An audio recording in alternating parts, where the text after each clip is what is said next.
है types of transformer. First हमारे according to uses जो हमारे काम करने के तरीके में ट्रांसफॉर्मर यूज होते हैं वो दो टाइप्स के होते हैं, पावर एंड डिस्ट्रीब्यूशन।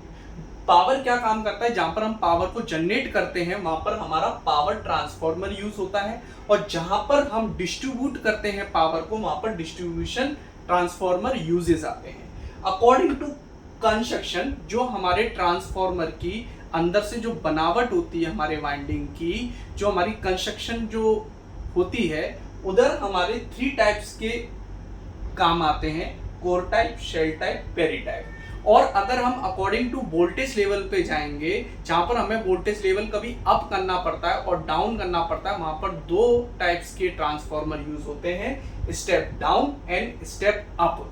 मैं एग्जांपल के तौर पे आपको यह बताना चाहता हूं कि स्टेप डाउन ट्रांसफॉर्मर आपने देखा होगा, जो घर के पास, जो फैक्ट्रियों में, जहां पर भी आपने देखा होगा वहां पर स्टेप डाउन ट्रांसफॉर्मर का यूज होता है, क्योंकि 11 केवी से हमें वोल्टेज लेवल को डाउन करना पड़ता है, इसीलिए वहां पर स्टेप डाउन ट्रांसफॉर्मर का यूज होता है, जिसको हमने ऊपर मैंने बताया उसको हम डिस्ट्रीब्यूशन ट्रांसफॉर्मर भी कहते हैं, जो कि घरों के अंदर अलग अलग जगह पे हमें पावर अपने फीडर से भेजनी पड़ती है, वहां पर डिस्ट्रीब्यूशन ट्रांसफॉर्मर का यूज होता है।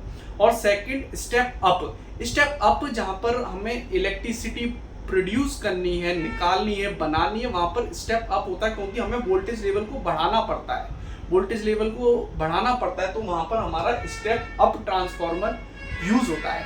इंटरव्यू में ये सबसे ज्यादा क्वेश्चन पूछने वाले क्वेश्चंस हैं ये, इसीलिए मैंने ये टॉपिक लिया है आप लोगों के लिए। इसको देखें, पढ़ें, समझें, लाइक करें। Thank you.